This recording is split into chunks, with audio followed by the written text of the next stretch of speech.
जिस दिन किसी व्यक्ति के अंदर हमें बुराई नहीं दिखेगी, किसी के अंदर कोई कमी नहीं दिखेगी, समझ लीजिए आपके अंदर शिव शिष्यता झलक रही है, हम शिव के शिष्य बन रहे हैं। तब हम समझेंगे कि हम शिव चर्चा में चल रहे हैं, पर इतना आसान नहीं है।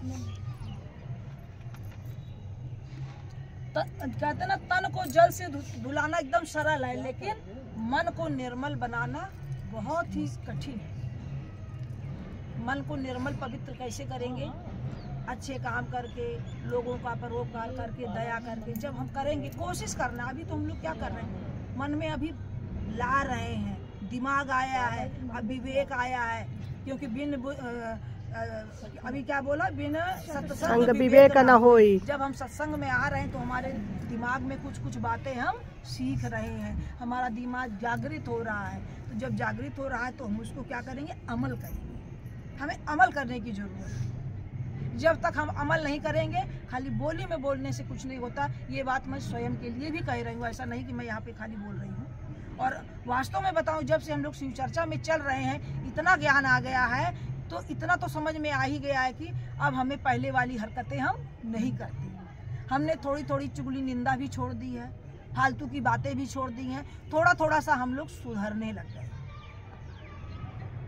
क्योंकि कमियां तो सब में होती, बिना कमियों के कोई नहीं है। यहाँ परफेक्ट कोई भी नहीं है, परफेक्ट कोई नहीं है। हमें कोशिश करनी है, और हम ये कोशिश कर ही रहे हैं और करते ही जा रहे हैं। इसलिए शिव को कहा गया है, ब्रह्मा विष्णु भी कहे हैं जगत गुरु है।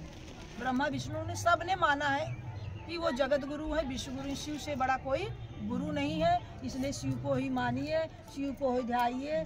और शिव को ही इसलिए शिव पुराण में कहा गया है, अरे गुर समरथ सर्वज्ञ शिव, सकल कला गुण धाम, जोग ज्ञान वैराग निधि, प्रणत कल्पतरु नाम। इसका अर्थ है, हे शिव आप समर्थ हैं, सर्वज्ञ हैं। सर्वज्ञ मतलब सब जगह।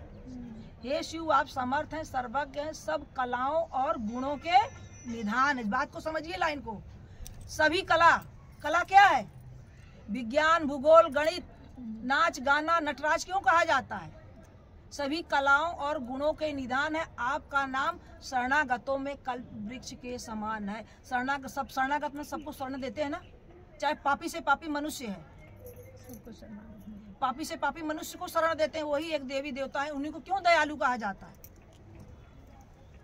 हर गुण उनके अंदर है, उन्हें कोई फर्क नहीं पड़ता। आप कुछ चढ़ाइए, कुछ ना चढ़ाइए, कुछ दीजिए ना दीजिए, क्यों नहीं फर्क पड़ता? इसलिए नहीं पड़ता क्योंकि सब चीजें उन्हीं की बनाई हुई है, पहले से ही भरे पड़े हैं। हमारे पास मान लीजिए हम बड़े पैसे वाले हैं, हम रोज 56 भोग बनता है, नौकर चाकर लगे, रोज डिश वैरायटी बनता है। लेकिन कोई गरीब आदमी एक शौक से ला करके आपको दे दे, आप उस खाने को भाव दोगे? जो चीज आपके पास है नहीं भाव दोगे ना, क्योंकि आप रोज खा रहे हो।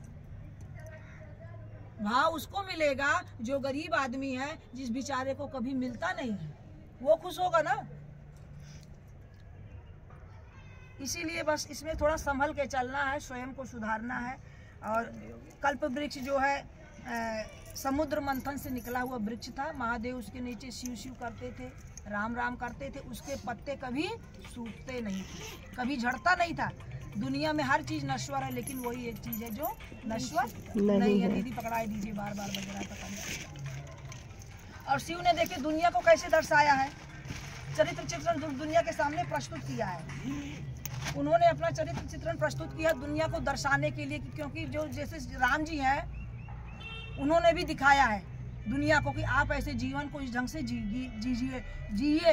क्यों? जब परमात्मा परेशानियों से नहीं हो पाए, सीता जी को वनवास हो गया, राम जी इतना वनवास गए, लोग उस जंगल में कहाँ पैदा हुए, कितनी दुख झेले ना। तो जब परमात्मा ने झेले हैं तो हम क्यों घबराते हैं भाई? हम भी तो मनुष्य योनि में आए हैं, वो तो हमें भोगना ही पड़ेगा। हमें थोड़ी सी परेशानी हो जाती तो हम कोसने लगते हैं, मेरा ये नहीं हुआ, मैं शिव चर्चा में नहीं जाऊंगी। भगवान को दोष करने लगते हैं। भाई जो कर्म किया है वो तो भोगना ही पड़ेगा ना। महादेव ने अपना चरित्र चित्रण प्रस्तुत किया है दुनिया को, समाज को दिखाने के लिए कि आप जो है 40-45 में शुरू हुआ है, बिच्छू है कान में, बैल है, शेर है, सब एक दूसरे को खा जाएंगे ना। सब खतरनाक चीजें हैं, लेकिन फिर भी कैसे रहते हैं वो? प्रेम से एक परिवार में रहते हैं ना, तो मनुष्य को दर्शाया गया है कि आप भी जिए और जीने दो। सजा देने का अधिकार महादेव को है, जीवन देने का अधिकार महादेव को है, लेकिन यहाँ कोई कत्ल कुछ कर देता है, हम तो बदला लेंगे, उसने मारा मैं भी गोली मारूंगा, आज उसको काट के ही आऊंगा। लोग यही करते, मरने मारने पर उतारू होते। हमें इन सब चीजों से हटना है, तब हम शिव के शिष्य कहलाएंगे। पहले स्वयं के अंदर परिवर्तन लाइए, फिर अपने परिवार में बीज अंकुरण कीजिए, घर से शुरू कीजिए, फिर बाहर चलिए। इसलिए शिव जैसा कोई नहीं है, उनकी महिमा, उनकी उपमा हम किसी से कर नहीं सकते, उनका गुणगान हम कर ही नहीं सकते। जाने कितने हमें जन्म लेने पड़ेंगे। और अगर जो गुरु बहनें पढ़ी लिखी हैं, शिव पुराण को लाइए, थोड़ा पढ़िए, उसमें नॉलेज होगा। हिंदी वाला लाइए, संस्कृत वाला मत लाइए, उसको पढ़िए, उसमें बहुत ज्ञान की बात है।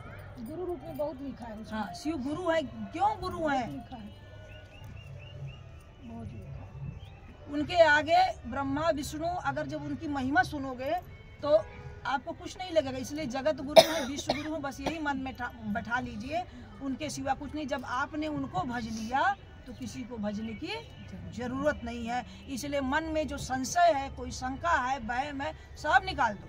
कहीं अगर आप शिव चर्चा में आ गए, शिव को गुरु बना लिया, कहीं आपको भटकने की, कहीं और जाने की जरूरत नहीं है। मैंने स्वयं सदगुरु बनाया था। सदगुरु और गुरु